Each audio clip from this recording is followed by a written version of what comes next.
Só relembrando, ontem nós tivemos um workshop às 11 horas, 11 e pouco, com os estudantes de mestrado e doutorado.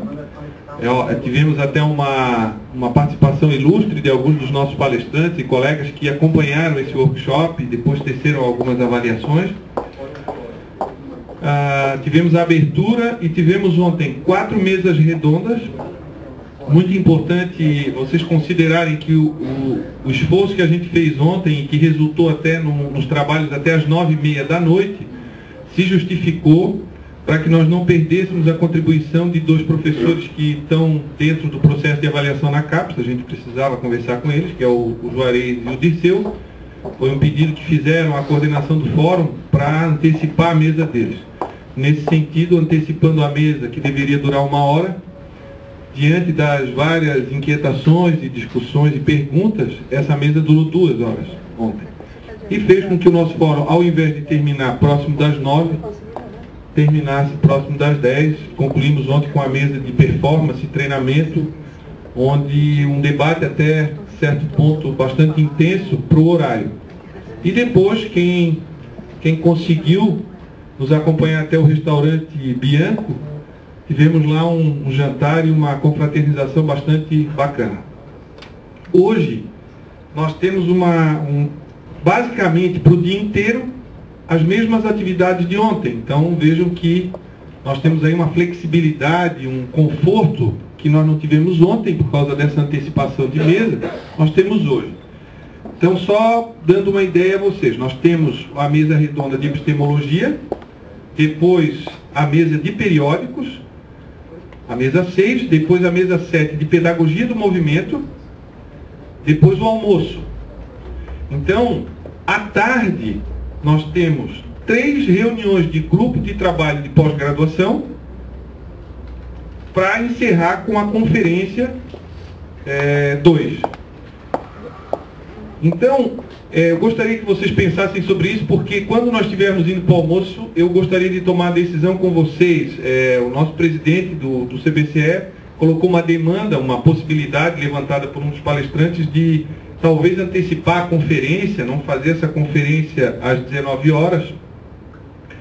Nós vamos ter que tomar uma decisão aqui. Eu creio que a vantagem do dia de hoje é que, como das 2 da tarde até as 19, está programado reunião de trabalho, onde estudantes, professores, coordenadores e editores, vamos tentar montar esses grupos, lembrando que é uma das características do Fórum do CBCE, reunir em grupo para quê?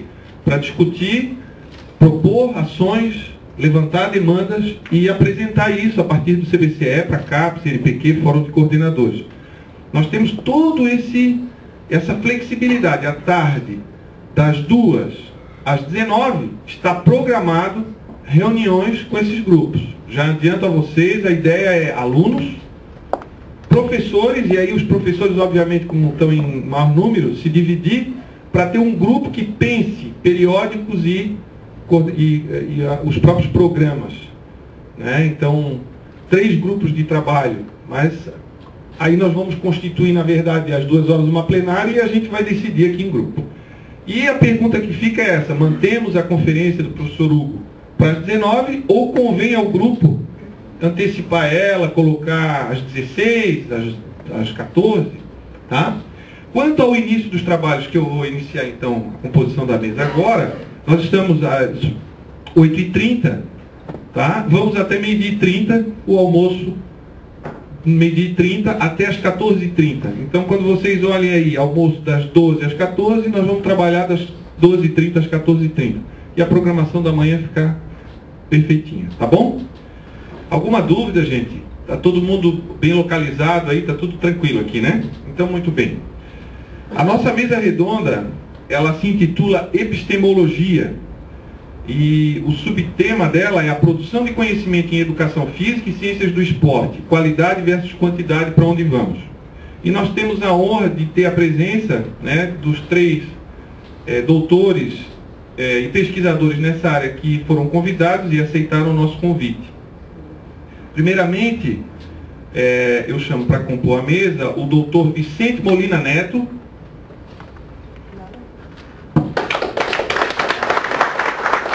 professor do do Programa de Pós-Graduação da Universidade Federal do Rio Grande do Sul, doutor em Educação pela Universidade de Barcelona e pesquisador do CNPq. Desenvolve estudos, entre outras áreas, em epistemologia e formação profissional, formação docente. Convido também, para compor a mesa, a doutora Márcia Chaves Gamboa.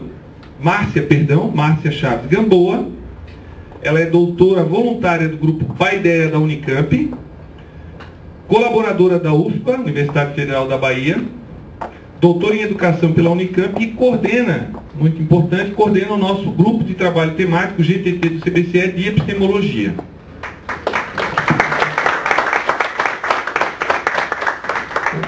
E convido o professor doutor Alexandre Fernandes Vaz, professor do Programa de Pós-Graduação em Educação Interdisciplinar em Ciências Humanas da Universidade Federal de Santa Catarina, é editor da RBCE, da Revista Brasileira de Ciências do Esporte, fez o seu doutorado na Universidade de Hannover e é pesquisador do CNPq. Muito bem, gente. Me parece que nós vamos começar com... Quem que começa? Pode ser o professor... Vocês é que decidem aqui. Vocês é que sabem.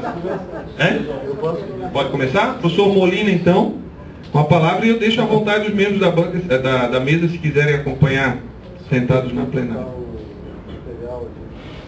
Alguém pode ajudar ali, por favor?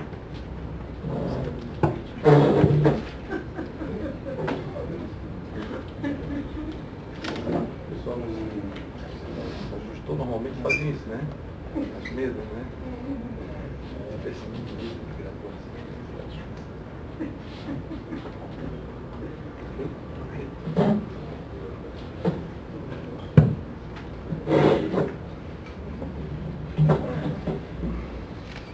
Bom dia a todos, a todas. Quero saudar inicialmente os companheiros do Colégio Brasileiro de Ciências do Esporte, nosso presidente, Tartaruga, coordenador científico, Alexandre, e os demais membros da direção e coordenadores de GTT aqui presentes. Quero saudar também o Alexandre e a Márcia, e agradecer ao mesmo tempo a eles por essa experiência de aprendizagem que certamente será importante. Eu e a minha companheira intelectual, nós fizemos um texto que nós chamamos Considerações, tá, sobre a produção de conhecimento, educação física e ciência do esporte. Nós colocamos considerações porque, na verdade, nós não somos epistemologistas. Né? Nós somos professores de educação física que fazemos alguma pesquisa com professores e, a partir disso, a gente pensa alguma coisa, mas nós não fazemos uma discussão epistemológica sobre produção de conhecimento. Nós investigamos formação de professores com todas as nossas limitações intelectuais. Bom, o foco da nossa fala aqui é argumentar sobre alguns aspectos importantes, tá, na investigação, que nós chamamos de investigação educativa no contexto das pesquisas em educação física. Nossa atenção não estará focada na quantidade, né, porque nos parece que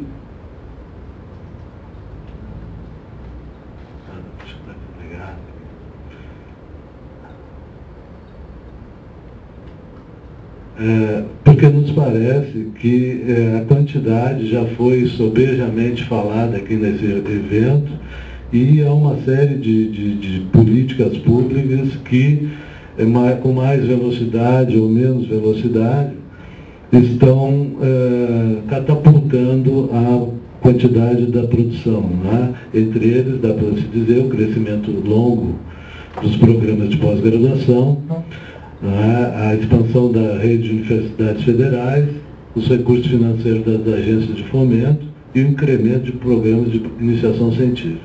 Então, na nossa visão, isso tem catapultado, como eu disse, a quantidade, né? E no âmbito do CBCE, a gente pode ver preliminarmente que a produção científica vem aumentando desde 2003, em torno um acúmulo de 65%. Os trabalhos submetidos agora no último congresso, que será em Porto Alegre, são 814, que demanda, desde 2013, um acréscimo de 65%. A nossa atenção fica mais interessante, no GTT Escola e no GTT Formação Profissional, onde a gente tem aí um crescimento bastante importante, e que está demandando, inclusive, uma reorganização do Colégio Brasileiro de Ciências do Esporte, para a realização do seu evento. Então, a quantidade parece que está resolvida. O nosso problema é quando nós trabalhamos com a qualidade. E antes de falar sobre a questão da qualidade, o que nós estamos entendendo por investigação educativa, ou esse modo de investigar que a gente desenvolve, Nós não somos absolutamente originais, mas são investigações que se sustentam desde uma perspectiva hermenêutica reconstrutiva. Isto é, busca o entendimento mútuo através da atividade reflexiva sobre o particularismo, a singularidade do mundo vivido. Esse entendimento, além da referência de autores do campo da educação, como Devec, Trevisan e outros, sustenta-se nas nossas experiências como professores e orientadores de estudantes do programa de pós-graduação.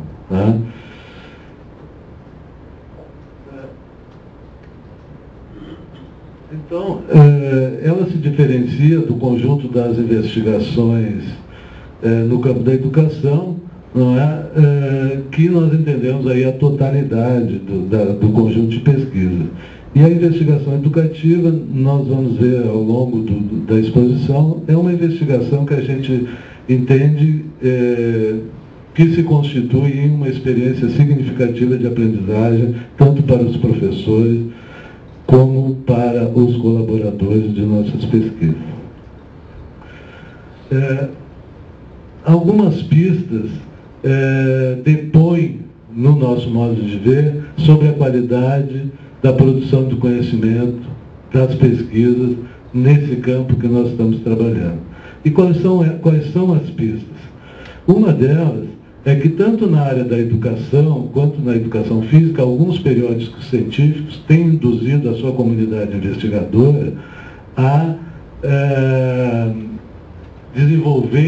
induzir demandas de artigos sobre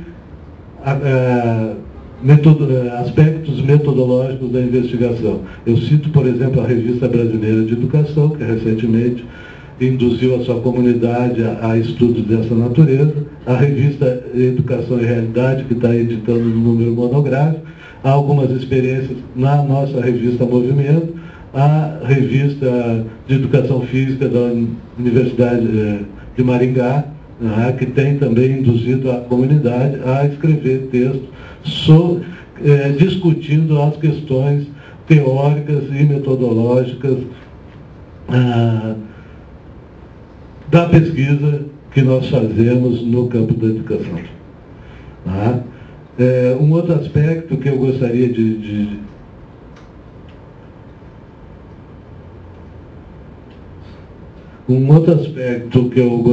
de chamar a atenção, isso está num artigo da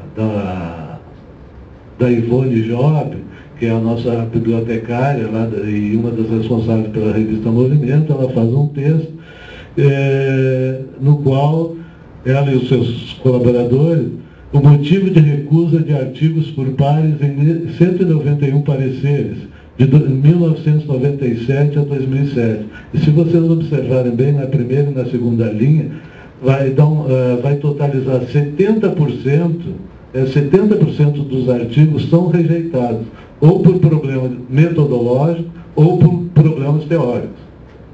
Então essa é uma outra pista. E uma terceira pista, a gente poderia dizer ainda, não é? É o fato de, por exemplo, alguns artigos que discutem questões epistemológicas de fundo serem os mais acessados. Por exemplo, o Stigler tem certeza, vai falar isso depois, na próxima mesa, porque ele tem dados interessantes sobre a revista, né?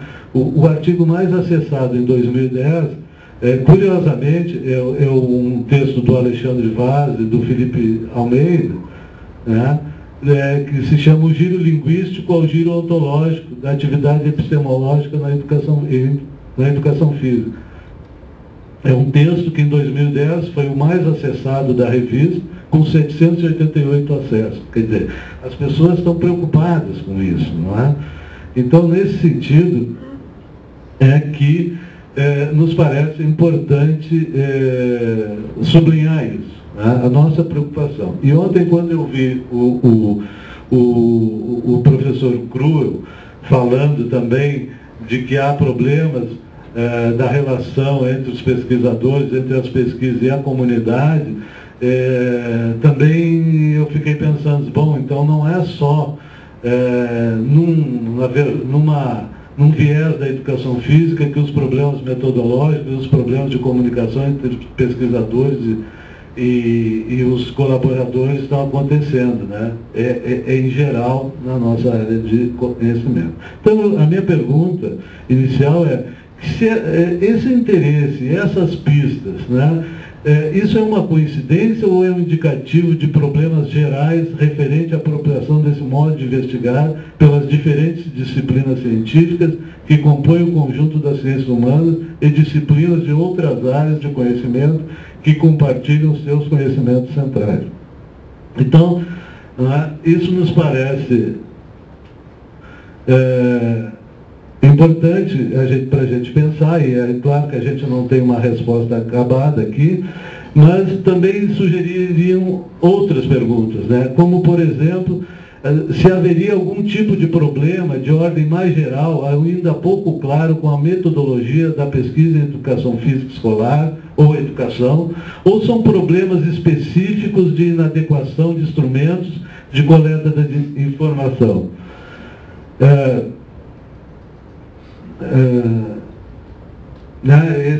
A adequação aos recentes interesses de estudo da comunidade investigadora. As pesquisas em educação e na educação física escolar estariam apresentando problemas teórico-epistemológicos ou problemas teórico-metodológicos?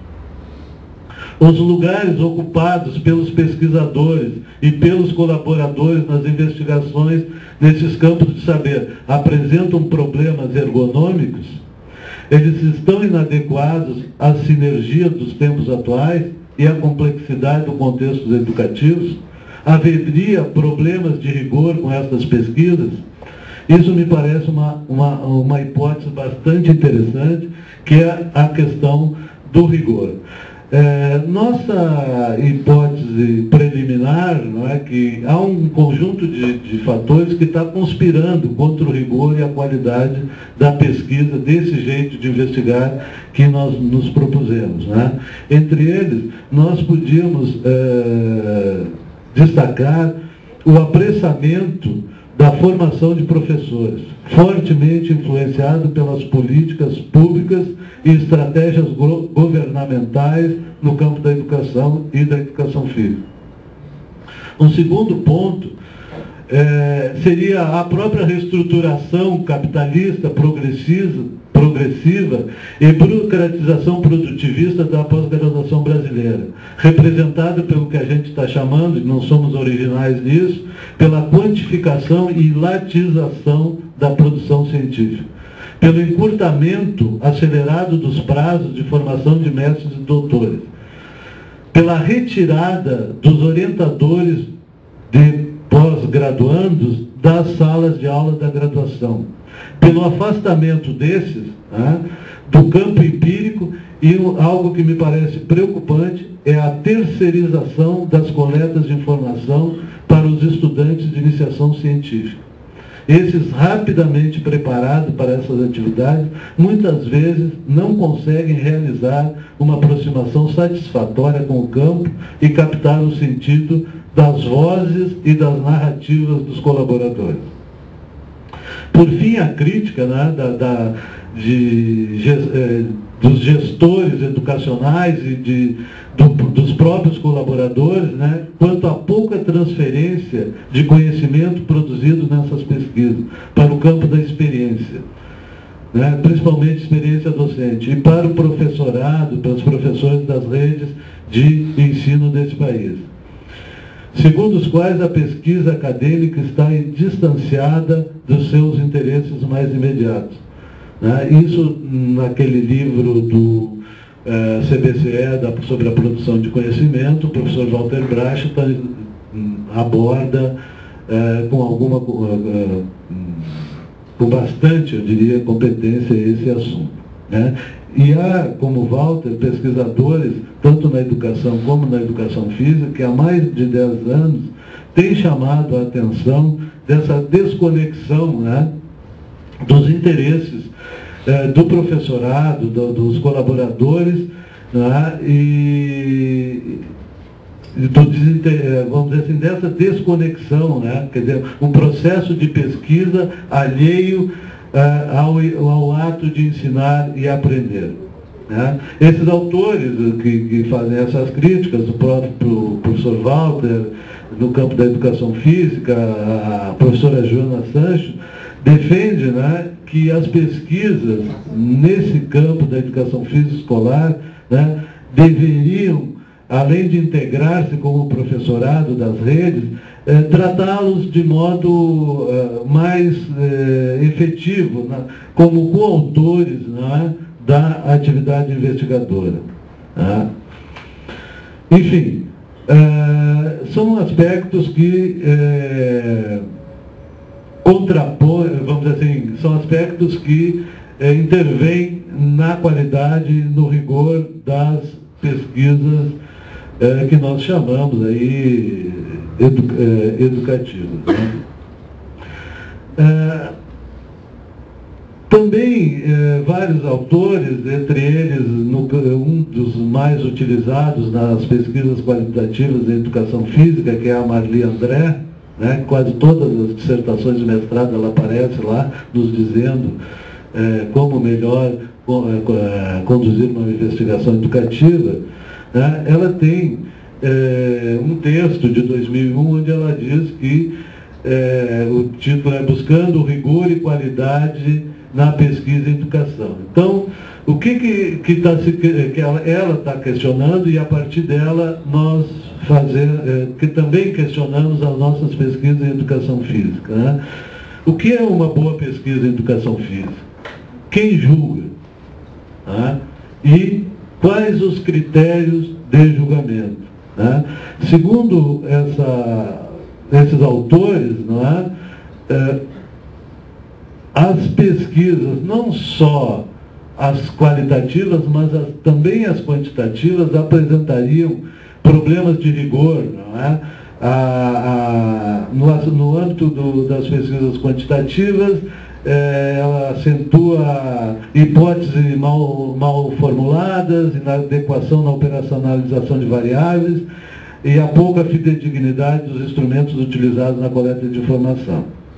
Na pesquisa qualitativa, que é o que nos interessa, né, e que acho que nós temos que fazer a nossa crítica, não é? Ela trata, não é, que as pesquisas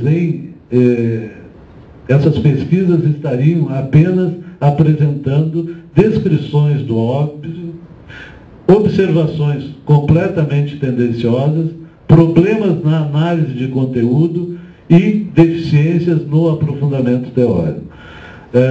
Dweck e Trevisan, né, eles, na revista brasileira de educação, eles reafirmam isso, que as pesquisas qualitativas estariam tornando-se descritora do óbvio muito mais do que uma atividade científica. E ele conclui, esses autores concluem, né, que o nível de cientificidade dessas pesquisas é muito baixo. Também há ainda outros autores, outros fatores que conspiram para o afrouxamento do rigor metodológico, né? Principalmente o desequilíbrio, né, entre o esforço teórico e o esforço empírico, né? Nós encontramos aí pesquisas que trabalham com um grande esforço empírico, mas com uma reflexão teórica muito baixa, né? Quer dizer, há uma oscilação, o modo contrário também é verdadeiro. Pesquisas com um grande esforço teórico, mas quando chega no campo empírico, padecem de fôlego, né? Mas o que acentua a qualidade dessas pesquisas é, sobretudo, a debilidade dos processos analíticos, né? Em outras palavras,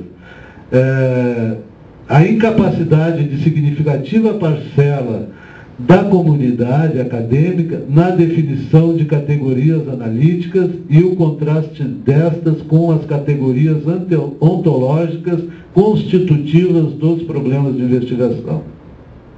A dificuldade, não é, de realizar o estranhamento metodológico,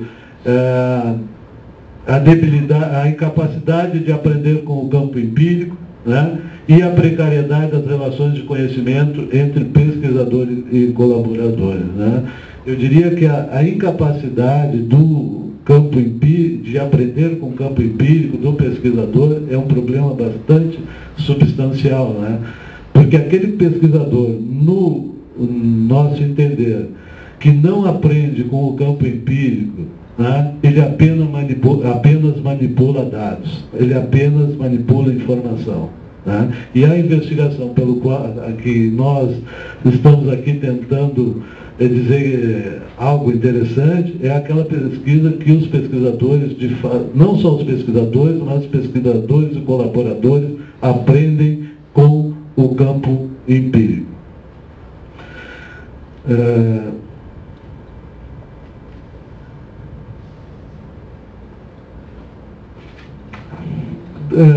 Assim como nós afirmamos os problemas, né, da pesquisa que nós estamos aqui discorrendo, nós achamos que uma boa pesquisa em educação, não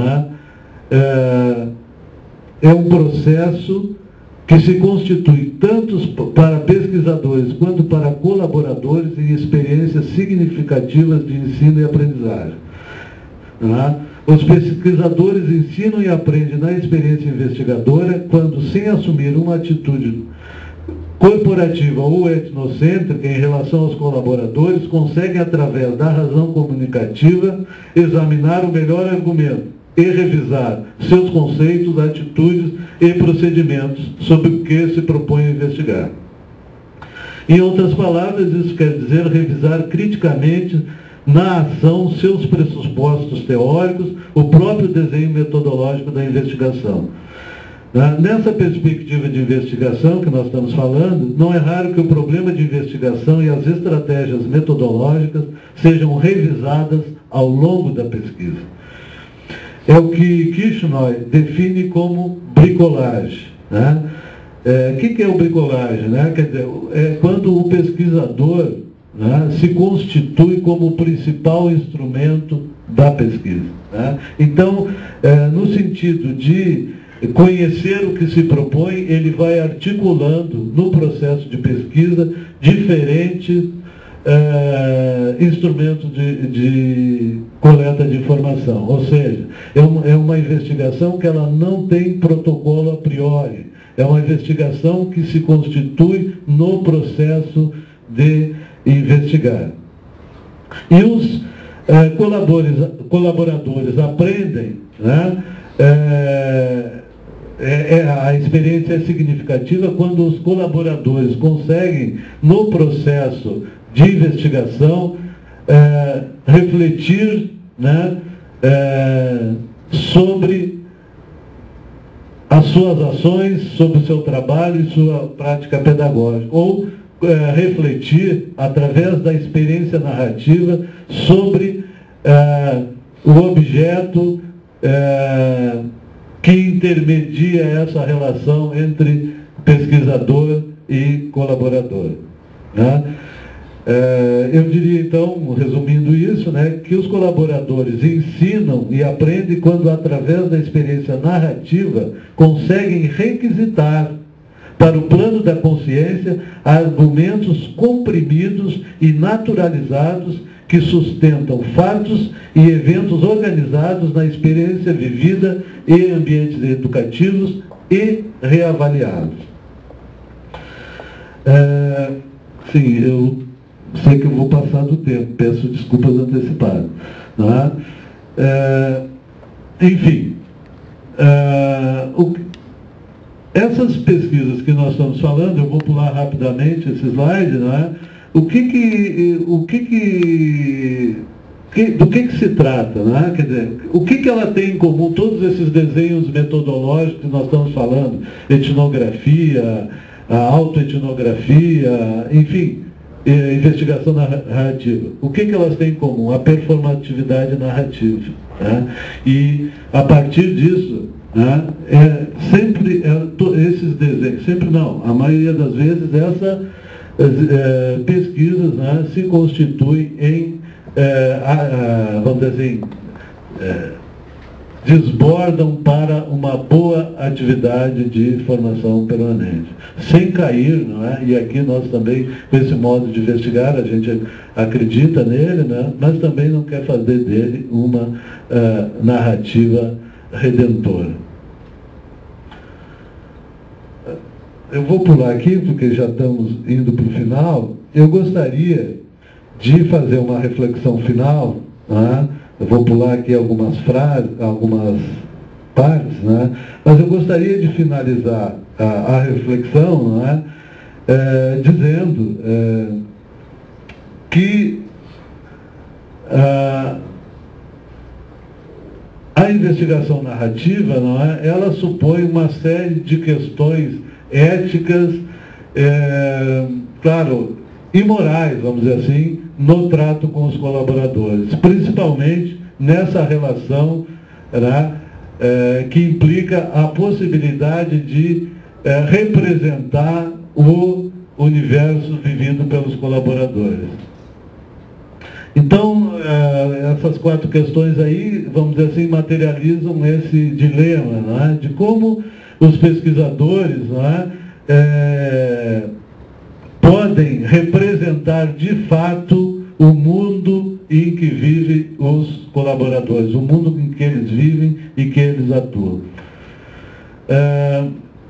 Então, finalizando aí a reflexão, né, o professor para nós, não é um trabalhador cuja tarefa é identificar e compreender em profundidade, né, e esse professor aí é o professor que investiga, né, compreender a complexidade do cotidiano escolar, oferecendo a si mesmo e ao campo de conhecimento alternativas esperançosas em termos macrosociais, renovação de compromissos sociais, éticos e morais, com a democracia e com uma vida boa para todos os viventes, e em termos microsociais, estratégias de qualificação do ensino e da aprendizagem escolar.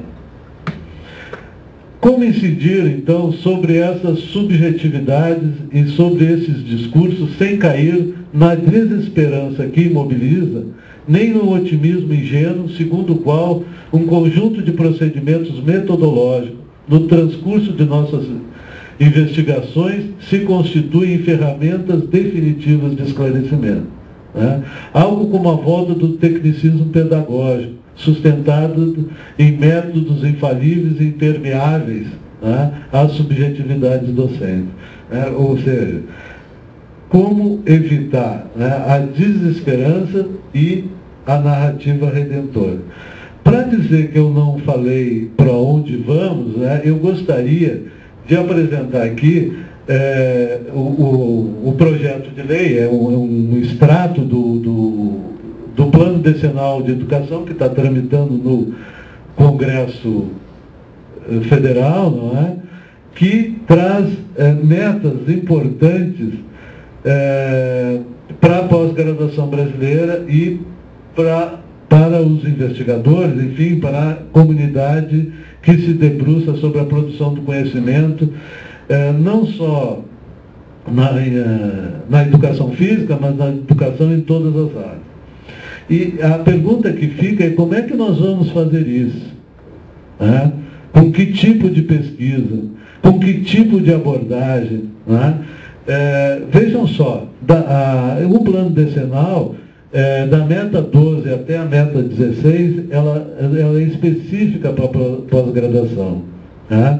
Como é que nós vamos articular, né, nessas metas quantidade e qualidade? Vejam só, meta 12, elevar a taxa bruta de matrícula na educação superior para 50% e a taxa líquida para 33% da população de 18 a 24 anos, assegurando a qualidade da oferta, ensino superior.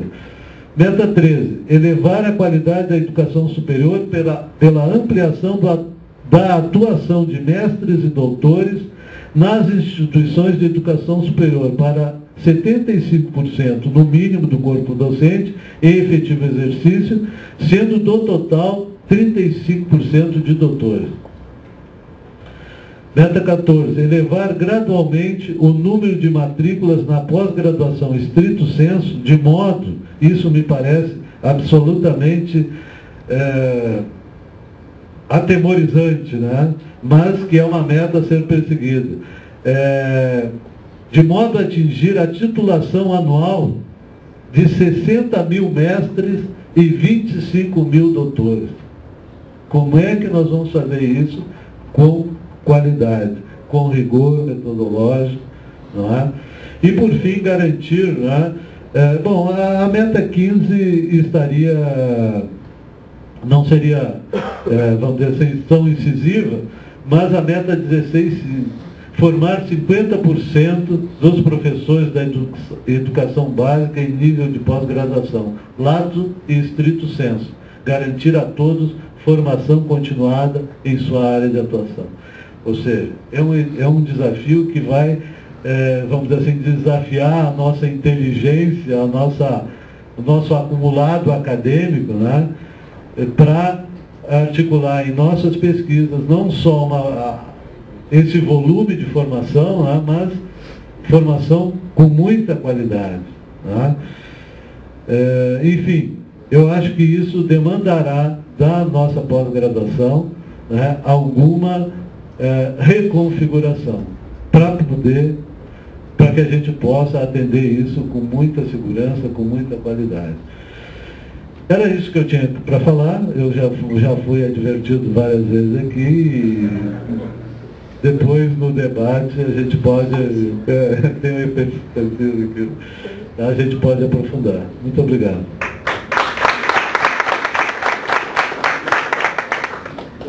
Nós agradecemos ao Dr. Molina, né, esclarecendo que não é uma advertência, apenas uma ajuda no controle do tempo.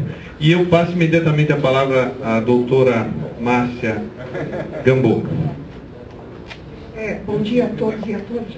Colocar um ponte. Enquanto ele vai colocando ali a nossa colinha, como diz a história, eu quero em primeiro lugar agradecer o convite do Colégio Brasileiro de Ciência do Esporte e especificamente do Alexandre Vaz para esta mesa e dizer que inicialmente esta foi construída, não vou colocar todo o processo, mas ela foi construída há muito tempo, desde a SBPC. E o GTT Epistemologia, que nós somos coordenadores e participamos da construção, ela esteve presente todo esse tempo na intenção de estar com representantes aqui mais, como diz assim, mais cientificamente preparados para estar debatendo com vocês aqui da pós-graduação. Digo porque eram dois, vocês viram na programação inicial, tem Márcia, não é isso. O Silvio Sanches Gamboa e o Paulo Festenseifers. Digo isso mais qualificados porque eles têm a graduação em filosofia. Eu não tenho intenção de substituí-los, e sim de exemplificar como nós estamos agindo com essa temática, né? E por esse motivo não foi tão difícil estar com vocês aqui e representar o pessoal. Espero que nesse pouco tempo, né, nós possamos colocar para vocês. Quero agradecer também a possibilidade de estar aqui com vocês ao FIREPEX da Unicamp. Graças a um projeto que eu sou colaboradora, né, eu tive a disponibilidade de uma passagem para chegar até aqui. Bom, então nós decidimos, não é uma questão só minha, porque é uma questão de um coletivo, né, e eu me sinto muito na responsabilidade de estar representando a todos. Então decidimos trazer especificamente uma parte do que está colocado aqui nesse projeto de pesquisa, né, que depois, se vocês quiserem, nós podemos socializar com vocês sobre a produção. Só vou pedir aos colegas que cheguem um pouquinho só para trás, para que eu possa. Isso. A produção do conhecimento em educação física, ciências do esporte, qualidade versus quantidade, os desafios de uma experiência concreta. E queria também dizer que nós estamos disponibilizando na página do CBSE esta apresentação e o texto que está sendo colocado em versão preliminar. E agradecemos todas as colaborações daqui para o final, que elas só farão enriquecer o texto que vai ficar na página publicada junto ao CBCE. Me ajuda aqui? Será que eu vou ter que ficar lá perto?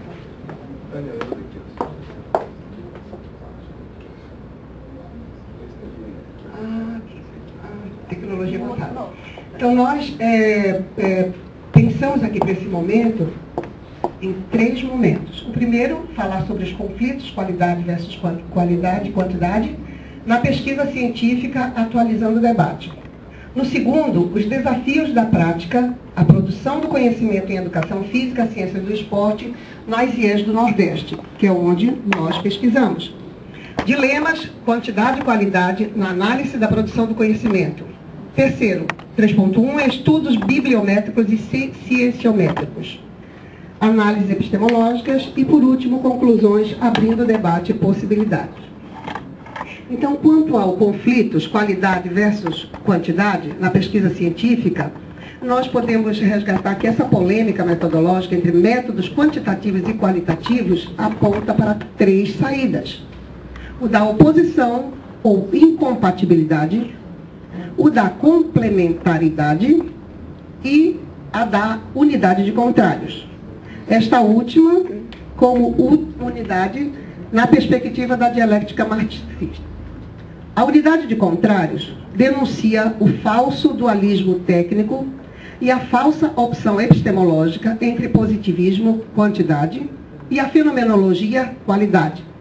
Anuncia os terceiros excluídos, a dialética, a unidade de opostos, quantidade e qualidade.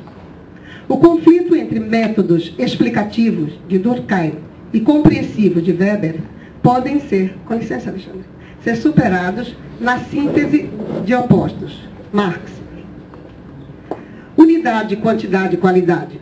Em relação às categorias quantidade e qualidade, as pesquisas com enfoque dialético, no que se referem às técnicas, geralmente utilizam as historiografias, tratando as dimensões quantitativas e qualitativas dentro do princípio do movimento.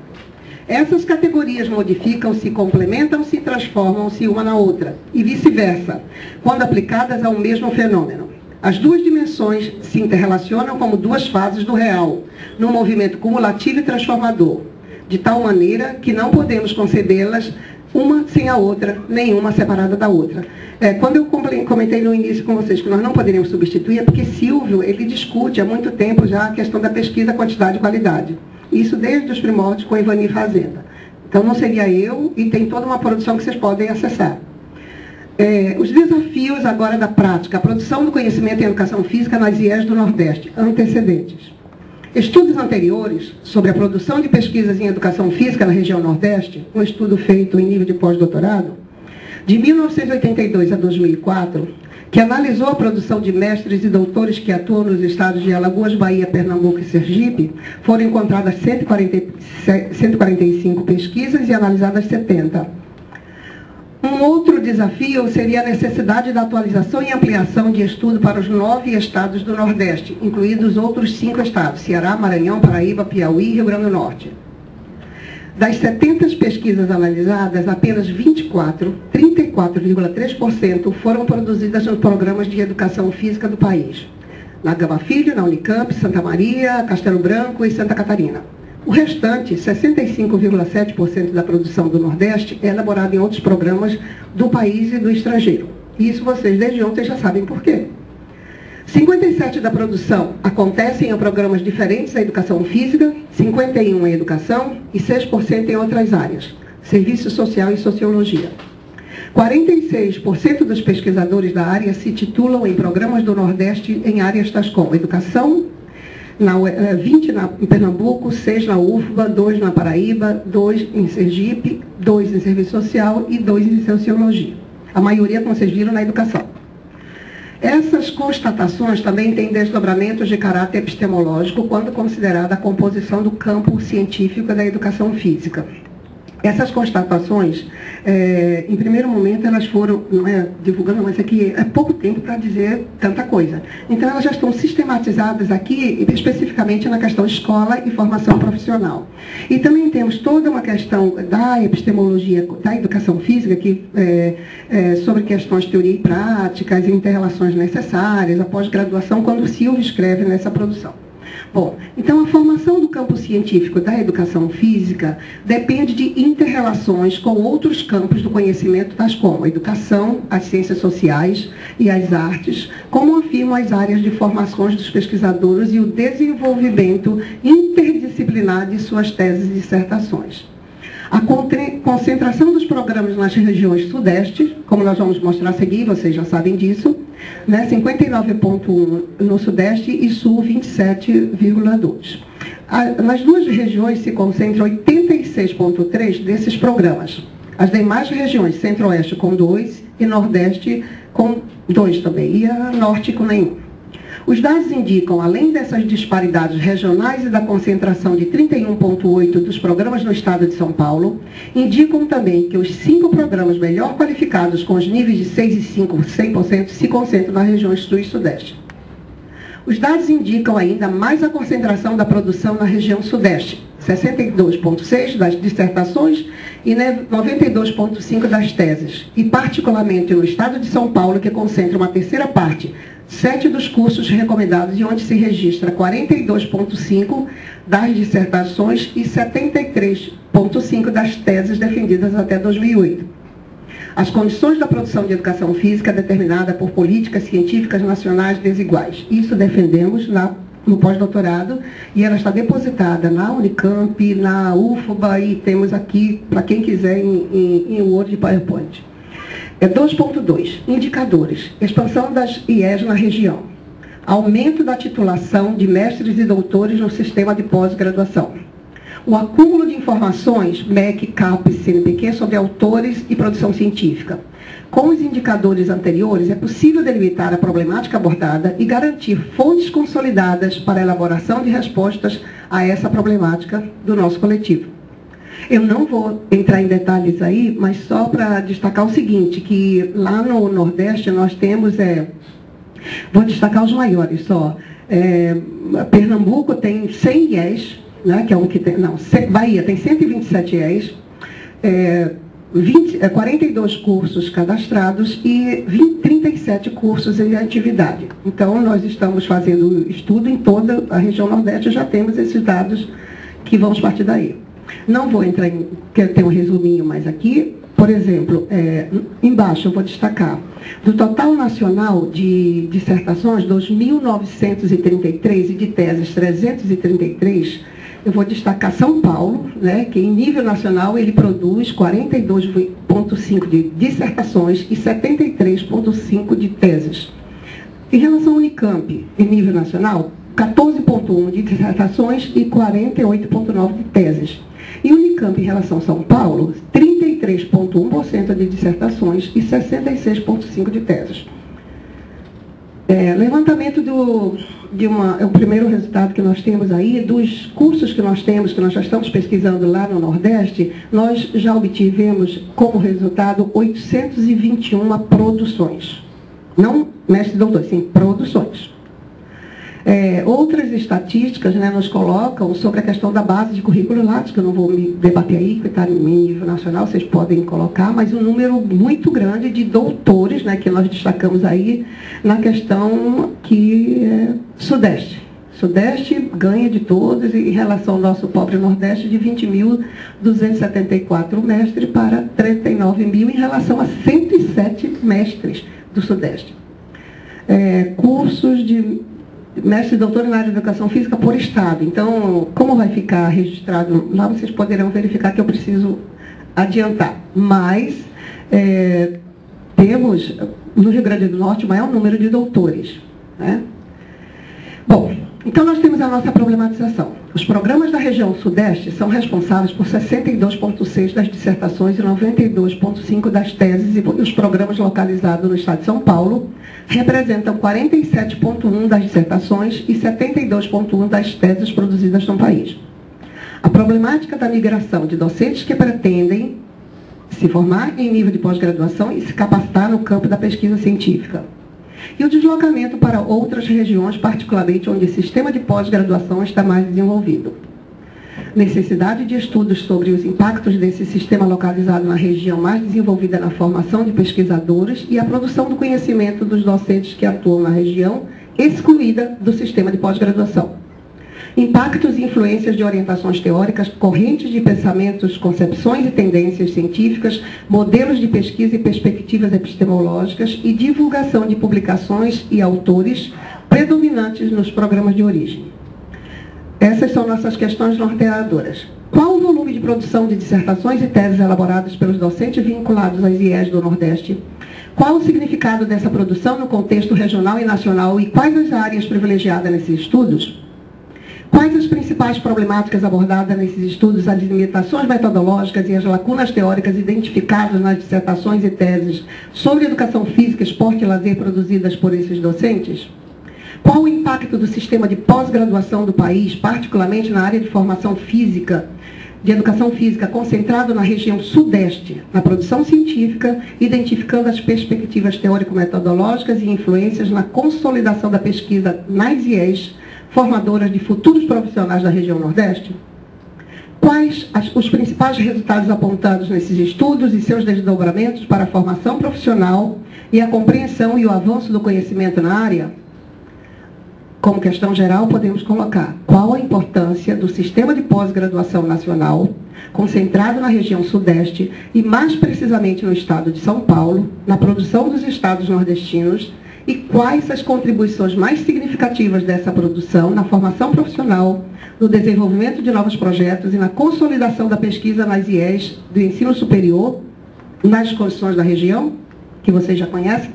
Como objetivo, teríamos identificar e caracterizar o impacto do sistema de pós-graduação da região Sudeste, particularmente no estado de São Paulo, na formação e na produção do conhecimento dos pesquisadores que atuam nas instituições de ensino superior dos estados do Nordeste brasileiro. Para tanto, é preciso atualizar e consolidar o banco de dados já existente, identificar os pesquisadores mestres e doutores que atuam na região Nordeste do Brasil e caracterizar sua produção científica. Realizar balanços da produção valendo-se de matrizes científicas já desenvolvidas no campo da epistemologia e da história e sociologia da ciência. Identificar tendências temáticas e teórico-metodológicas. Rastrear influências do sistema de pós-graduação nacional concentrado na região Sudeste, na produção dos estados nordestinos, no referente aos egressos que atuam na região Nordeste, a trajetória e disseminação de escolas de pensamento, matrizes científicas, a repercussão de autores e perspectivas teóricas e o fluxo de referências. E identificar nas atividades dos pesquisadores o desenvolvimento e orientação de novos projetos e a formação de grupos de pesquisa nas instituições onde atuam. Meios e métodos. Fontes: teríamos o banco de dados da CAPES, resumos, BDTC, IBIT, textos completos, que é isso que nós vamos querer. o BDTT dos programas de pós-graduação em Educação Física, a plataforma Lattes CNPq. Instrumentos de coleta e análise são as técnicas bibliométricas, cienciométricas e de análise epistemológica. O instrumento, a matriz epistemológica. E os softwares que estamos o Vantage Point, né, e o Cinet. Para desenvolver essa pesquisa, nós temos 2 titulares, 3 pós-doutores, 1 pós-doutorando, 12 doutores, 14 doutorandos, 15 mestres, 22 mestrandos, 8 especialistas, 12 graduados, 9 graduandos, 1 técnico e outros que ainda não ficou confuso, não informaram.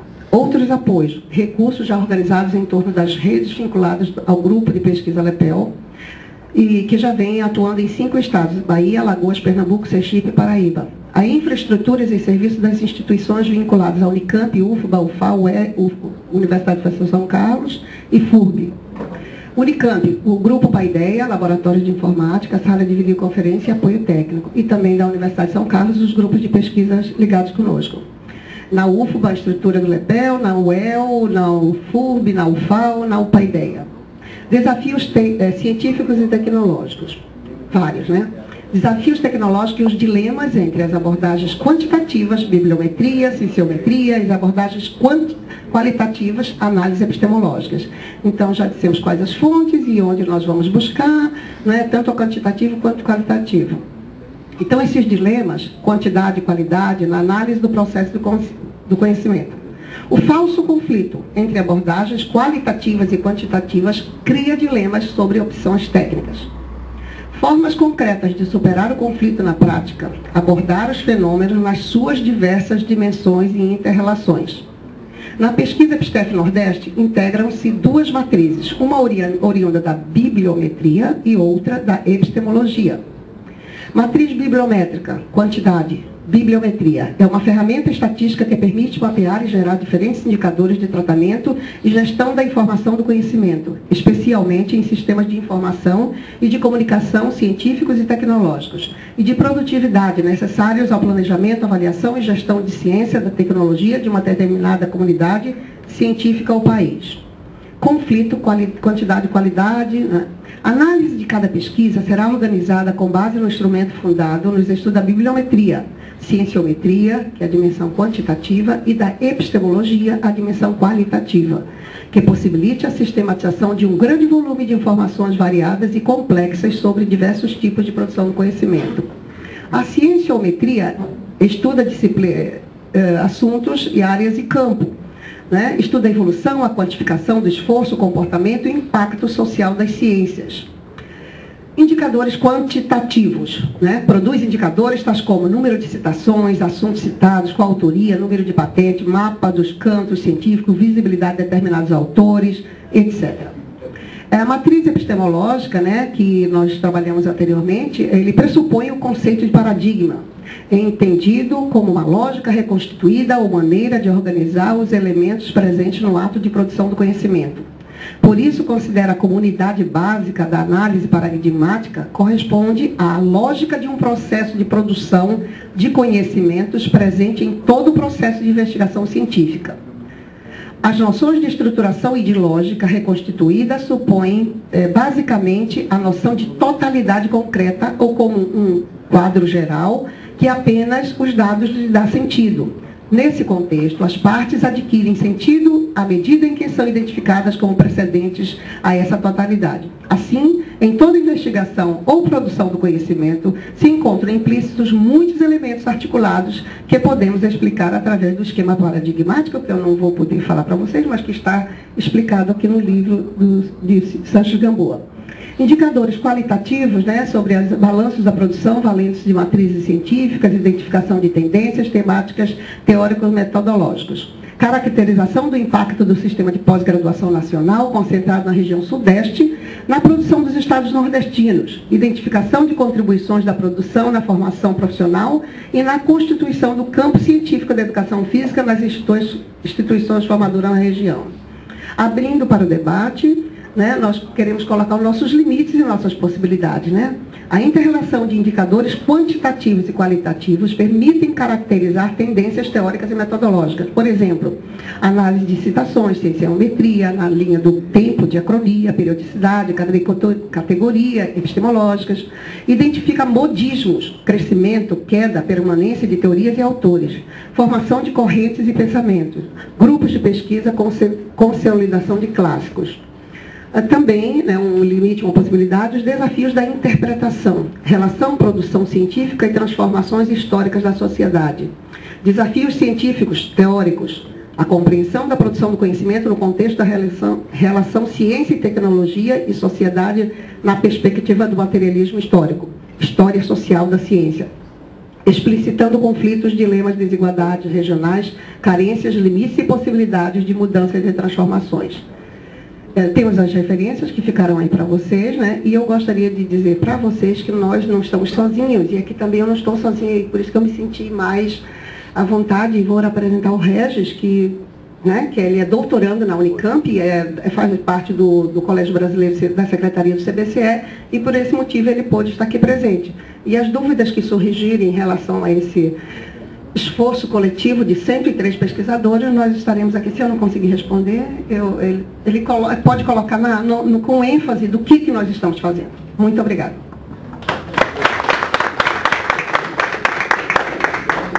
Agradeço muito a doutora Márcia e passo imediatamente a palavra ao doutor Alexandre Vaz para a sua palestra. Bom dia, a todos, a todas. Tá bom. Aqui? Só um pouquinho.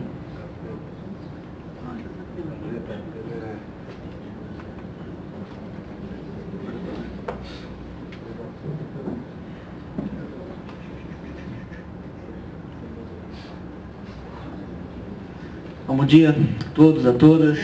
Obrigado ao Colégio Brasileiro de Ciências do Esporte pelo convite, em especial ao Leonardo e ao Alexandre. Bom dia especial também para a mesa, aqui, para a Márcia, para o amigo Vicente, para a Yara, que foi a diretora científica do CBCE, que fez há 2 anos atrás, com muito apoio do Alexandre também esse mesmo evento. As pessoas do núcleo de pesquisa que eu dirijo, que estão aqui, acho bastante bom tê-los aqui, Michele, Wagner, Jason, não sei se chegou mais alguém nos últimos minutos. Eu preparei uma apresentação breve, para tratar mais diretamente, na medida das minhas possibilidades, do problema exposto pela mesa, em relação à quantidade, qualidade na produção. Esse é um tema com o qual eu me defronto diariamente, na coordenação do núcleo de pesquisa sediado no Centro de Ciências da Educação, aqui da UFSC. É uma questão que para nós é muito mais da prática, do trabalho diário, do que propriamente um tema de reflexão. Então é desse lugar, ou seja, do lugar de coordenador do grupo de pesquisa, que é relativamente grande, um grupo com mais ou menos 60 pessoas, que tem gente desde a iniciação científica júnior, ou seja, os bolsistas CNPq do ensino médio, até pós-doutorandos, até uma pesquisadora sênior. Desse lugar que eu falo dessa problemática. A questão da epistemologia, de uma forma geral, é até um tema para nós, não a questão como um todo, evidentemente, mas um conjunto de temáticas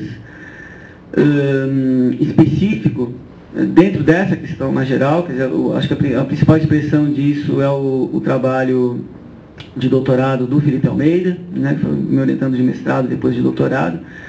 Uma parte dele está nesse artigo que o Vicente citou, onde o Felipe, na verdade, é o primeiro autor, e numa preocupação que vai nos acompanhando, de certa maneira, como baliza das pesquisas, mas também como um campo de interesse que vai se especificando em algumas temáticas, como essa que resultou na tese e no conjunto de artigos que tem saído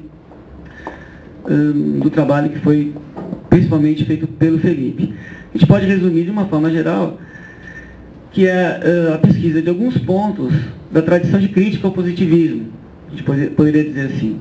Menos com interesse, nesse caso, na educação física, e mais com um interesse específico no próprio ponto, no próprio tema, né? Porque é preciso, me parece, fazer uma diferenciação naquilo que é um tema de pesquisa, né, ou um tema de interesse a balizar as pesquisas. Por que eu digo isso? Porque uma das problemáticas, que rapidamente eu vou tratar daqui a pouco, diz respeito à má colocação dos problemas entre nós, né? Por exemplo, a gente coloca mal, às vezes, um problema que é de ordem instrumental e o coloca como um problema metodológico. Ou coloca um problema que é de ordem metodológica e diz que é um problema epistemológico. Faz parte um pouco da nossa tradição, né, que é uma tradição recente, né, uma tradição, em muitos aspectos, um pouco capenga, né, e correspondente também aos esforços de tentar legitimar o campo da educação física como campo, como área acadêmica, né? Acho que faz parte de um processo que a gente tem vivido. Uma parte grande do meu grupo de pesquisa, o grupo que eu dirijo, é oriunda do campo da educação física, né? Uma parte importante, eu diria, embora o grupo seja bastante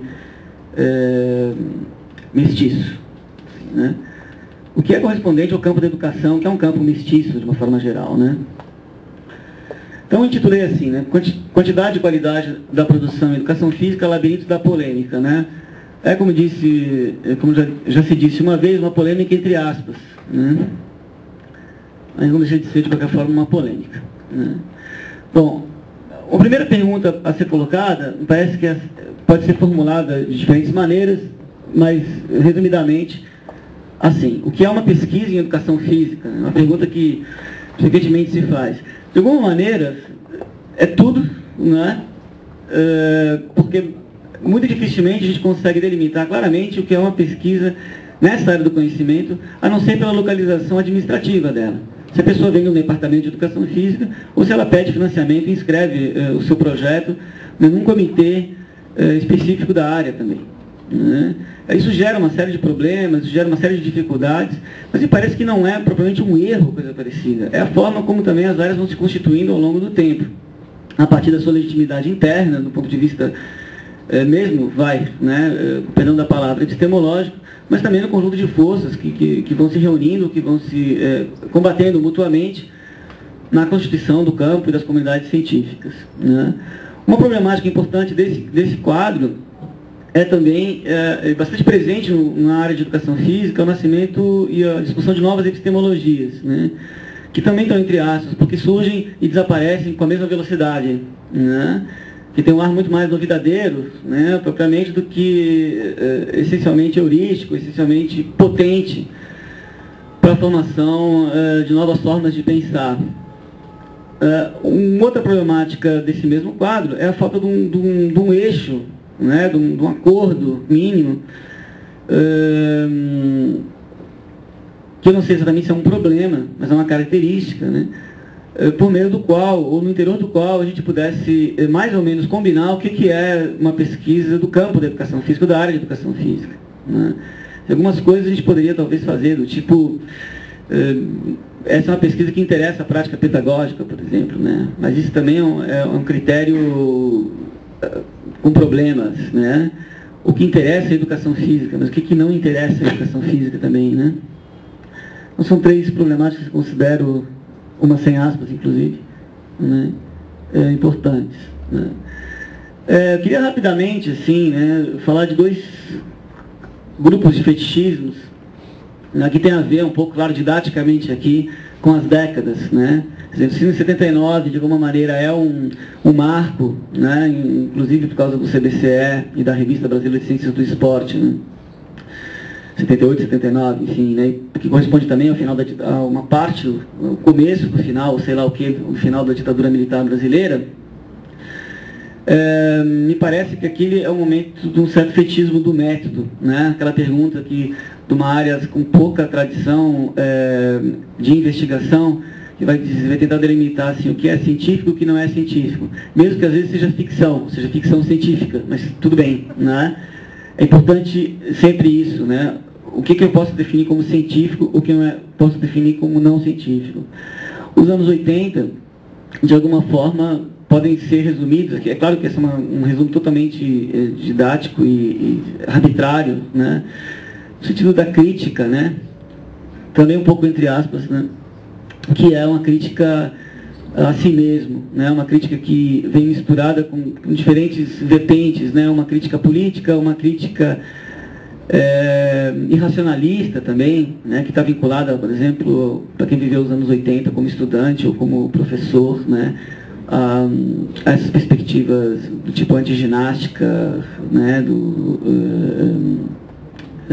Perspectivas restauracionistas, eu diria, em relação ao corpo, né? Que vem até com um certo verniz acadêmico, né? Por exemplo, uma mistura aqui, sei lá, de Paulo Freire, passando pela antiginástica, chegando ao Foucault, ao segundo Foucault, né? De vigiar e punir, né? Foi um momento que, de uma forma geral, a gente considera como um momento de autocrítica da educação física. Esse é um momento de muitas misturas, né? O que também não é um equívoco, é uma característica, né? A gente não julga propriamente a história, né? Nos anos 90, né, acho muito importante destacar o sistema de pós-graduação, né? O Brasil tem, pelo menos comparado aos outros países da América Latina, né, com exceção um pouco do México, mas também em relação a um país como o México, que é bastante semelhante em vários aspectos ao Brasil, um sistema de pós-graduação bastante potente, né? Um sistema de pós-graduação muito cerrado, assim, muito tentacular, né? Muito conectado, que não necessariamente corresponde à qualidade das pesquisas e não necessariamente corresponde à qualidade da graduação. Existe um fosso bastante grande, né, entre a graduação no Brasil e a pós-graduação. Se a pós é bastante problemática, a graduação em geral muito mais, né? Mas esse é um marco importante, me parece, dos anos 90, né? A Constituição muito dura. No campo da educação, né, isso foi muito sentido, assim, mudou, na verdade. Eu me lembro que eu entrei no mestrado em educação, só um depoimento pessoal bastante breve, em 92. Né? Quando eu prestei concurso para a UFSC, anos depois, e voltei para assumir minha vaga como professor, etc., mais ou menos 7 anos depois, tinha mudado completamente o sistema de pós-graduação, né? Era um pouco o prenúncio daquilo que a gente conhece hoje como sistema, que muitos alunos, quando entram nele hoje, o tomam já como natural, né? Como uma espécie de sempre foi assim, né? Mas nem sempre foi assim. Mas foi um momento também de muitas mudanças, né? Quer dizer, para pegar um exemplo bastante trivial, para conseguir um artigo que não tivesse num periódico da própria biblioteca, tinha um negócio chamado Comute, né? Era caro e demorado. E consistia, no final das contas, em fazer um xerox, né, de um artigo de uma outra biblioteca. Né? Quer dizer, isso mudou completamente. Né?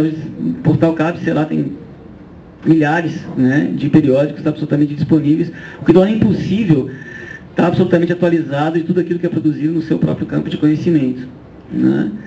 Então foi um sistema que mudou muito rápido, né? E nos anos 90, claro, tem expressão no mundo isso, né? A globalização, o fim do socialismo real, o fim da polaridade, verdade, entre um bloco e outro, a marcha daquilo, tecnicamente falando aqui, sem fazer muito juízo disso, né? Mas que se chama de neoliberalismo mesmo no Brasil, né? Quer dizer, tudo isso é a expressão de um processo que não se encerra no nosso país. E nos anos 2000, né, uma consequência importante disso foi a questão dos periódicos, né? Como que eles foram se consolidando, né, se estratificando e também se moldando de uma maneira geral, um tema que eu vou tratar depois na próxima mesa, em relação a esse próprio sistema, que é, no final das contas, onde estoura o problema da quantidade e da qualidade, né, que é sempre nos periódicos, né?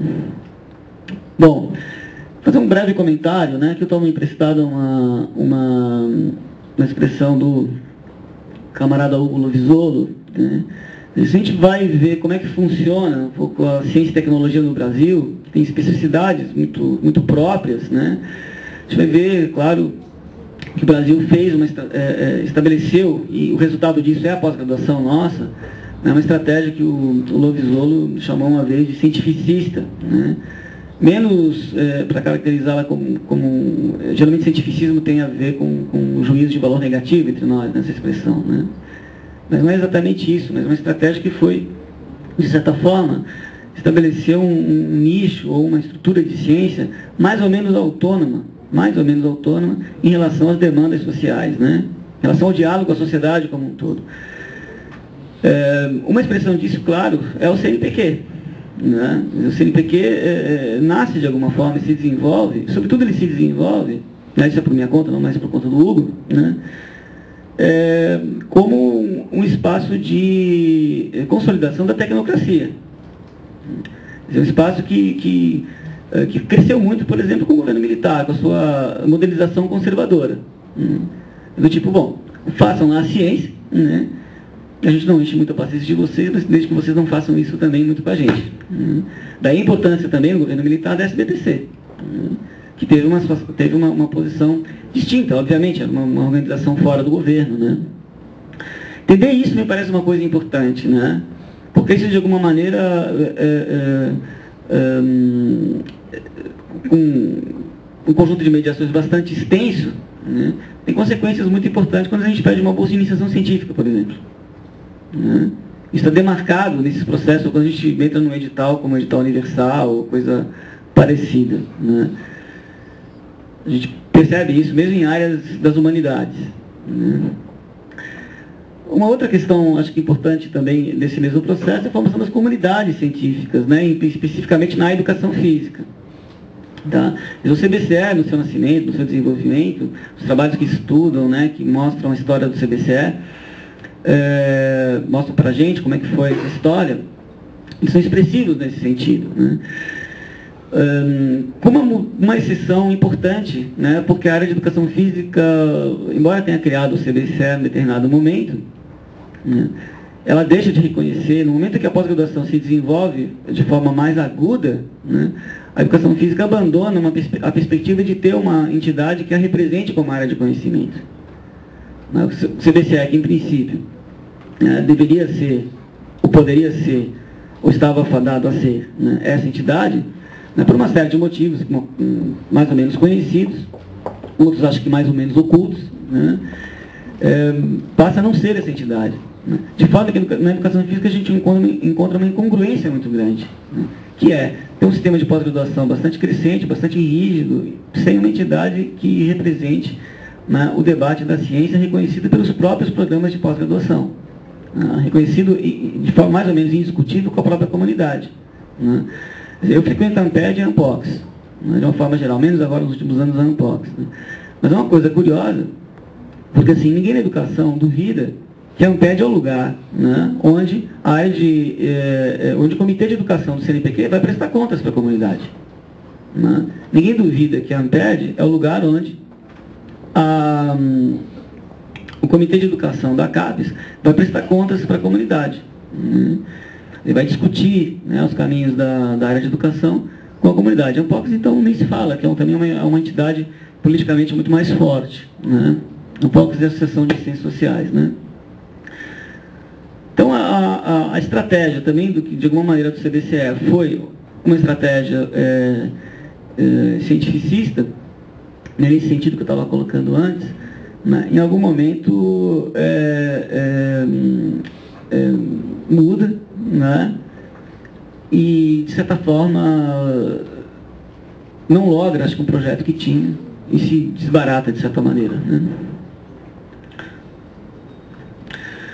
Bom, nesse quadro, acho que uma outra problemática, para logo depois entrar mesmo no final das contas na pergunta, né, mais diretamente, né,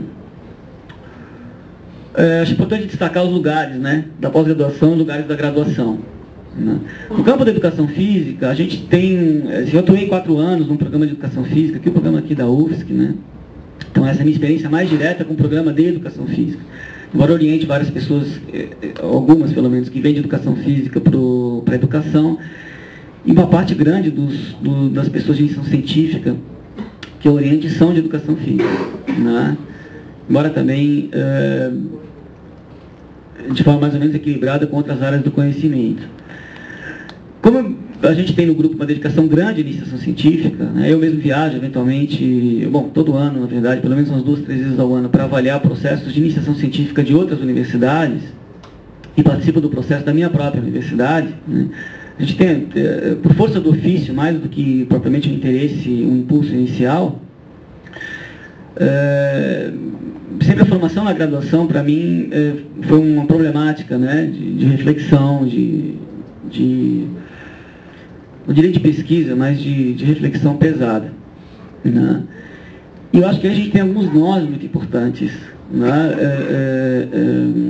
É claro que quando a gente pensa na formação de um pesquisador que vem da educação física, a gente esbarra com uma série de problemas. Né? Eventualmente eu vejo as pessoas comparando assim, né? Por exemplo, mas um aluno de biologia, né? Coisa que eu já ouvi, né? Ou de ciências sociais, é mais bem formado. Claro, para pesquisa ele é mais bem formado mesmo.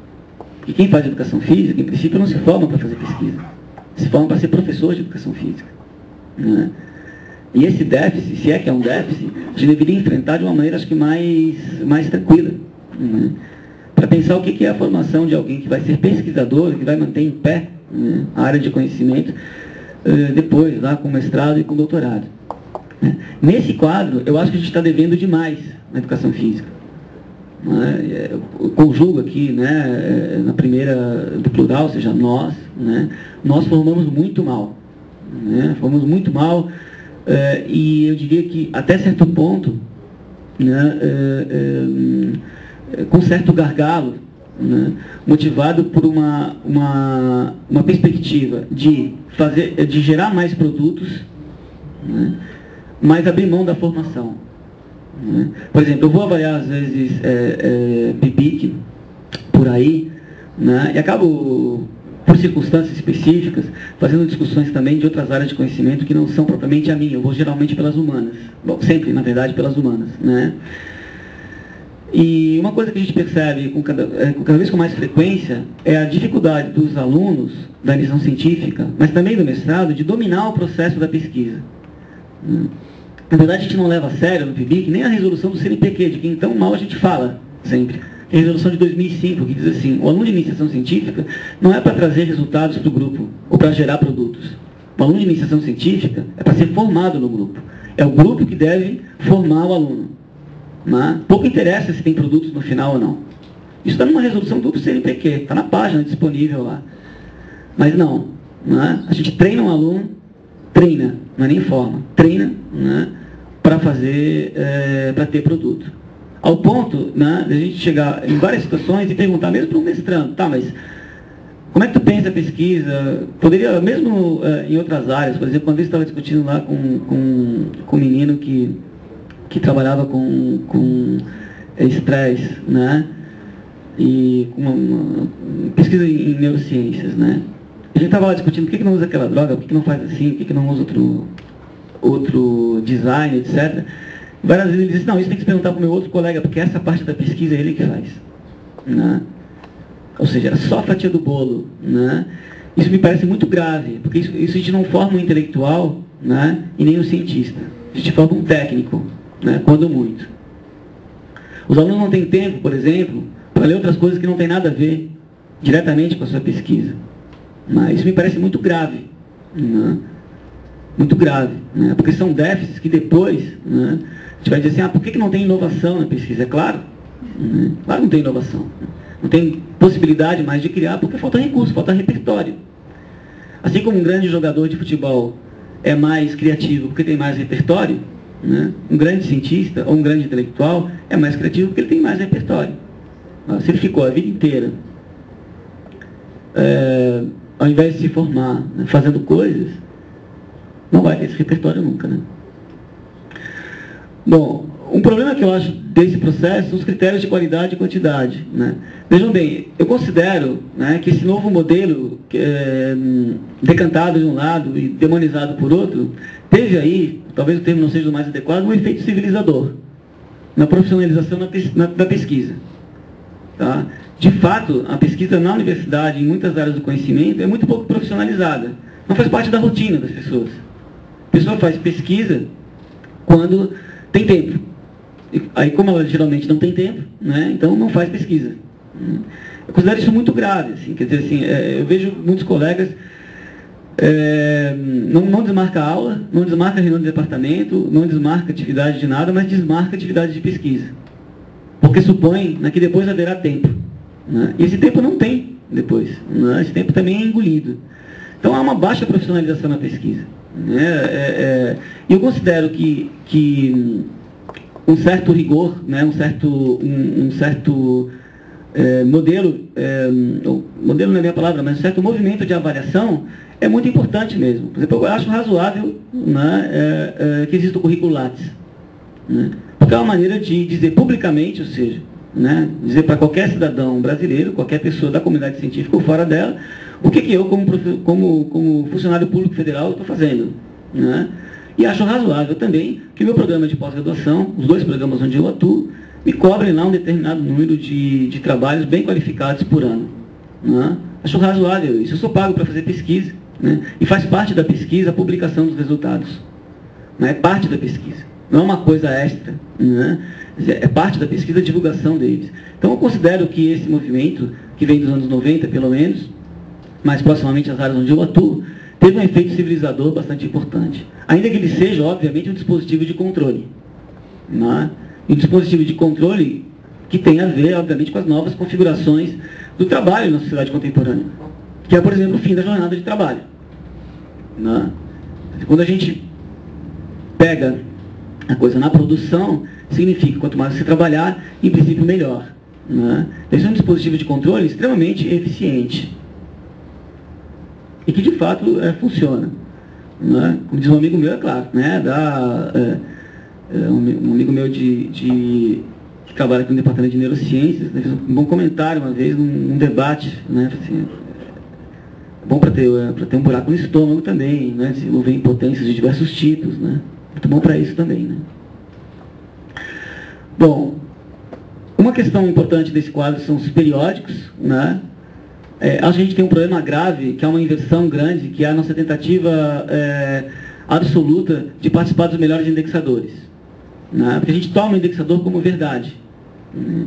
A gente não toma o indexador simplesmente como mais um dispositivo. O indexador nem sempre é, ou não é apenas, né, expressão do debate mais avançado dentro de uma comunidade. Né? O indexador tem a ver com outros critérios também. Eu penso que um periódico, né, que simplesmente opera para poder participar dos indexadores, né, ele está fadado a não cumprir a sua função dentro de uma área de conhecimento. Né? Ele está fadado a cumprir a sua função para os indexadores.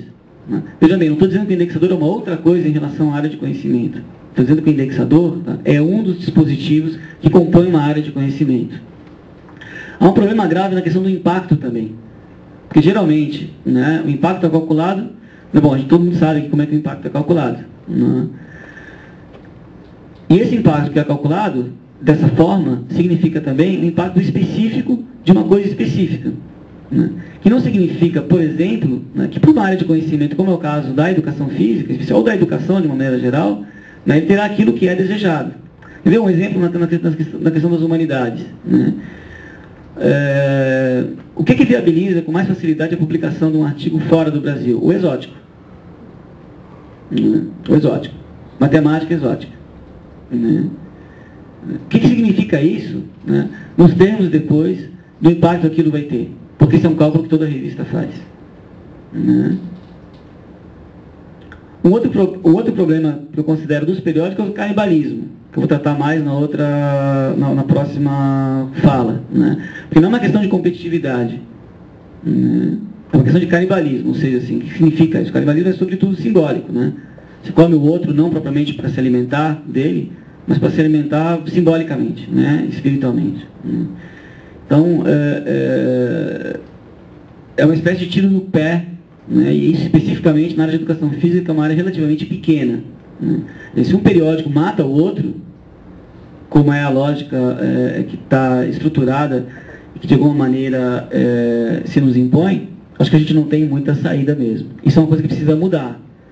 Né? Desde que a gente pense, né, que o periódico é alguma coisa que mantém a área em pé, né, e não uma espécie de privilégio de alguns. né? E aí eu vou falar... Ai, desculpa. Foi mal. Só um pouquinho. Vou deixar assim mesmo, tá? Para ir terminando. Né, dos estertores, né? Acho que um problema grave é essa pergunta, que é um artigo, né? Eu me coloco diametralmente contra, né, essa ideia de que um artigo deve ser determinado pelo periódico, que possa dizer o que é e o que não é. Não tem problema, obrigado. Melhorou, né? Porque eu considero, né, que a escrita não é só comunicação, a escrita é expressão também. Né? Então acho muito grave, né, que a gente admita, sem mais, né, que uma revista possa dizer exatamente o que é um artigo e, portanto, o que não é um artigo. Ela despreza completamente uma característica fundamental da escrita, que é a expressão. Né? Ela despreza, né, as diferentes formas de pensar, que são referentes às diferentes formas de delimitar um objeto. Né? Considero que uma outra questão importante, né, é para que serve um artigo. Eu considero, assim, as duas respostas, né, porque pode ter relevância científica ou pode ter relevância social. Eu considero que um artigo ele é bom, ou ele pode ser bom, mesmo que ele não sirva para nada, em princípio. Deve haver uma gratuidade no pensamento que a gente tem dificuldade, às vezes, de reconhecer. Um outro problema, né, é o que eu chamaria de fetichismo do método. A gente já comentou um pouco sobre isso, acho que não tem muito tempo também para a gente aprofundar isso agora na minha fala.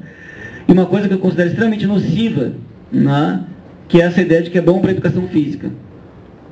É uma coisa recorrente entre nós, inclusive na hora de discutir o que é um artigo que deve ser publicado. Né? O que é pesquisa em educação física. Né? Aí quando nós temos, né, no primeiro momento, tudo, né, pode ser considerado. Né? Será que não está na hora da gente especificar melhor o que é pesquisa em educação física, para a gente começar a melhorar ou a delimitar melhor, né, o que nós chamamos, né, da nossa atuação? Segunda pergunta, gente.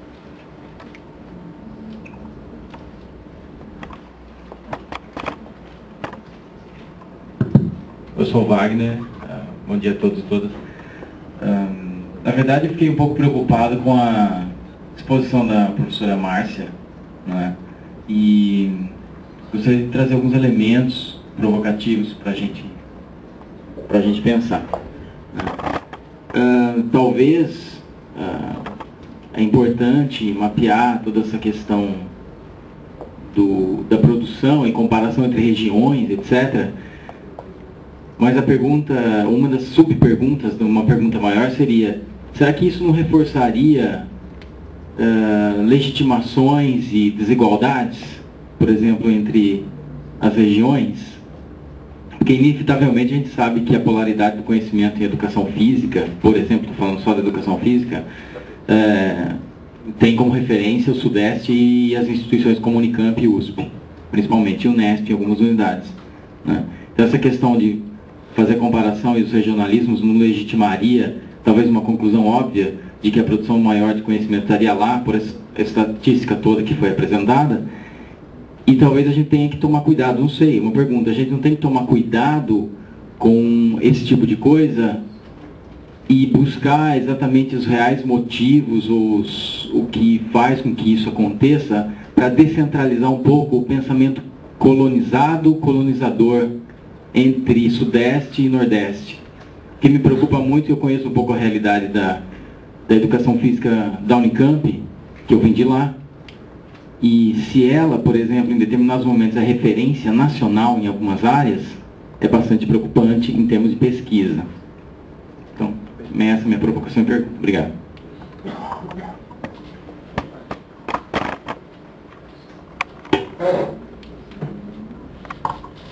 Bom, obrigado pelas questões, né?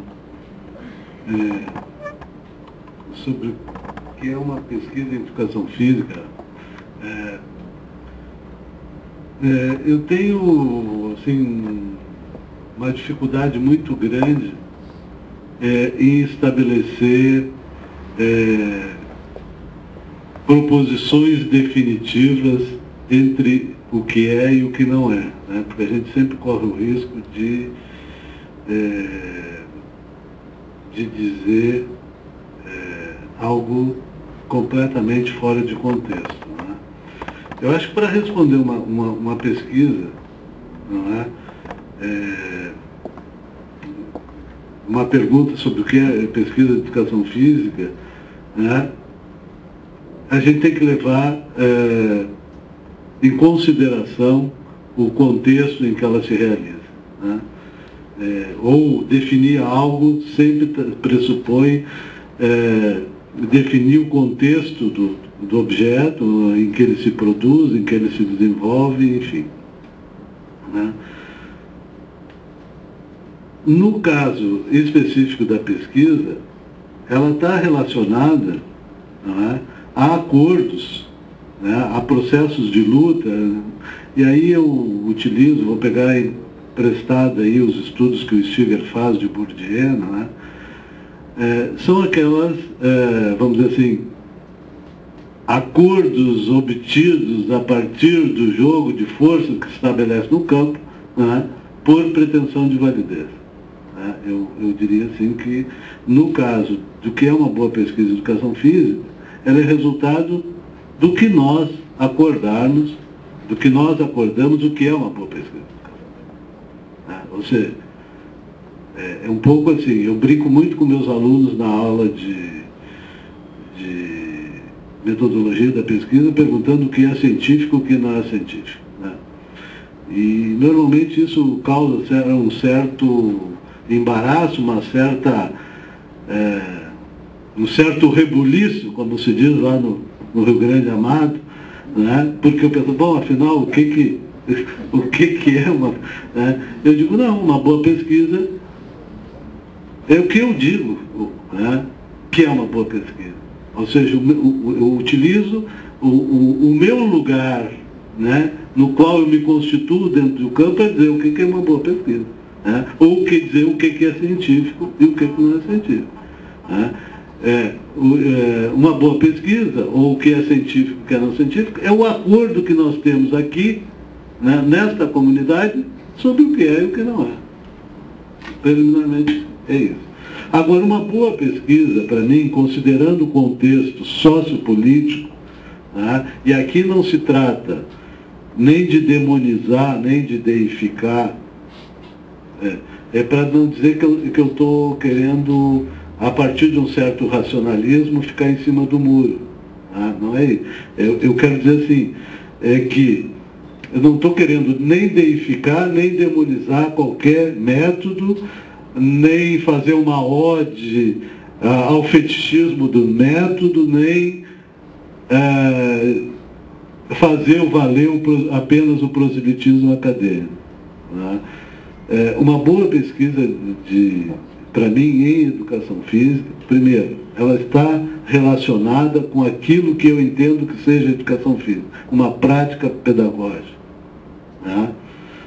Segundo, uma boa pesquisa em educação física é uma pesquisa onde pesquisador e colaborador aprendem mutuamente no processo de investigação. Ou seja, não só aquela pesquisa onde há um elevado nível de interação entre colaboradores e pesquisadores que propicia, de fato, e aí não é um discurso, mas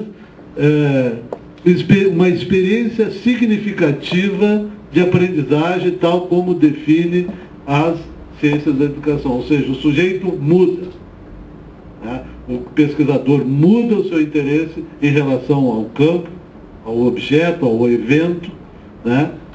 E o colaborador muda a partir da sua participação no projeto de pesquisa. Então essa seria a resposta que eu teria para dar, vamos dizer assim, neste momento. Uma resposta transitória. Né? Quanto às disparidades regionais que foi tocado aqui, eu não tenho muita autoridade epistemológica para falar sobre isso, né? Porque, afinal de contas, eu estou inserido completamente no contexto de pesquisa da região sul, né? E muitas vezes olhar os outros com o olhar que nós estamos impregnados causa também uma grande distorção, né? Mas me parece, especulando, não é, que as disparidades regionais, né, e aí eu só vou utilizar as palavras que você mesmo utilizou, né, ela está muito mais centrada no modelo de pesquisa, né, do que propriamente no modelo de educação, né, no modelo de distribuição geopolítica da sociedade brasileira, do que propriamente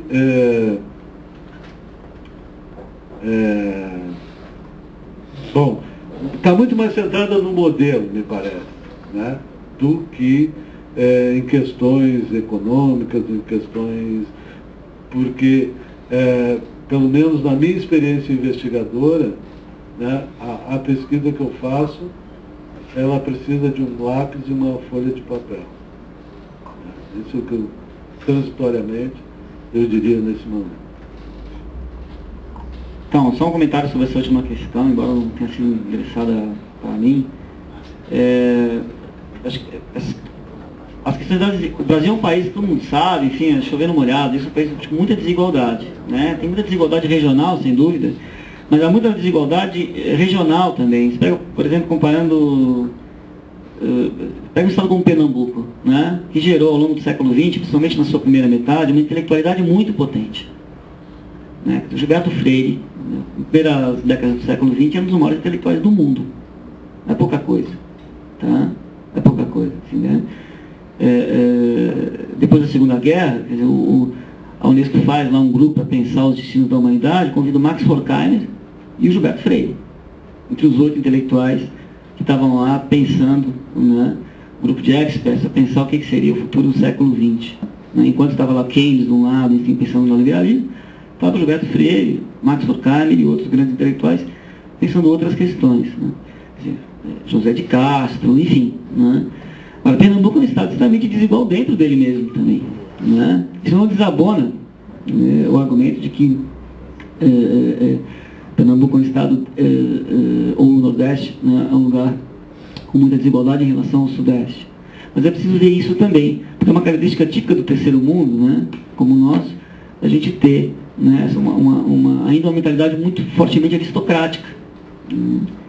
Então, por exemplo, vai haver que investigar nas universidades brasileiras, sobretudo nos lugares onde a desigualdade é maior, a formação da aristocracia universitária, que é muito forte, e que gera também uma desigualdade muito pesada. Voltando à questão, então, que de fato me foi perguntada, eu vejo o seguinte, acrescentou alguma coisa mais que o Vicente já falou, que acho que falou bastante bem, né? Sobretudo na primeira parte da resposta dele, né? A segunda parte é uma questão que eu considero legítima, como forma como ele respondeu, mas entra nesse campo das opções e das apostas ético-políticas que alguém faz, né? Que ganham legitimidade por aí. Por que eu digo isso? Assim? Né? Porque me parece que não é possível dizer o que é um objeto de estudo em educação física. Não é nem bom, para dizer a verdade. Tá? E quando a gente, se uma área que se constitui da forma como ela se constituiu, né, ou seja, uma área não se constitui de maneira puramente, entre aspas, puramente epistemológica, assim, nenhuma área fez isso. Elas vão se legitimando ao longo do tempo por um conjunto de circunstâncias históricos sociais. Né? Quando a gente delimita claramente, assim, ó, isso não é, a gente sabe as consequências que isso tem. Eu prefiro que a gente aposte um pouco na fronteira e no limite, de novo, da política, da argumentação, da doxa, da pluralidade. Né? Porque senão a gente já é típico da ciência tradicional ter muita dificuldade de lidar com o resto, com o outro, né? Com aquilo que de alguma maneira a gente acha que nos contamina. Né? Eu, ao contrário, eu defendo uma certa contaminação. Né? Ou seja, uma certa permeabilidade, uma grande permeabilidade, eu diria, para a gente poder acolher, né, diferentes perspectivas no mesmo processo. Me parece que a gente se erra nesse momento, se erra por aí, erra menos, né, do que delimitar aquilo que é claro e distintamente nosso ou não é nosso. Né? tem consequências epistemológicas complicadas disso e tem consequências políticas também muito complicadas disso. Né? Que no final das contas chegam na arbitrariedade que no campo político dá nos fascismos, né, nos totalitarismos de forma geral. Né? Então, eu prefiro o caminho da autocrítica permanente, do debate permanente, e não a delimitação precisa de um objeto que seria da educação física, até porque me parece que não há possibilidade nem histórica, nem linguística dessa delimitação. Né? Toda vez que a gente institui uma verdade, acaba a política, né? Acaba a política. Né? É o problema das crenças, de uma forma geral, né? São várias entre nós, né? Tem gente que ainda acredita, né? Que política e verdade podem se equivaler. Né? Essa é uma fantasia do Platão, né? Mas, enfim, deu no totalitarismo, por exemplo, do século XX. Né? Nós estamos encerrando, mas eu vou combinar com a professora Márcia, um minuto para ela pontuar apenas a questão e depois vocês conversarem, tá? Em função do tempo. Obrigado. Wagner, muito boa a tua pergunta, né? Muito relevante, mas é impossível responder e não seria o nosso caso, porque a pesquisa está em andamento. Mas eu só queria que não só você, mas que todos vocês possam refletir, né, com essa pergunta do Wagner, qual seria realmente esse significado, né? Quais as contribuições que seriam, por que a Unicamp, num projeto pré-temático envolvendo todas essas instituições de ensino superior, todos esses pesquisadores, né?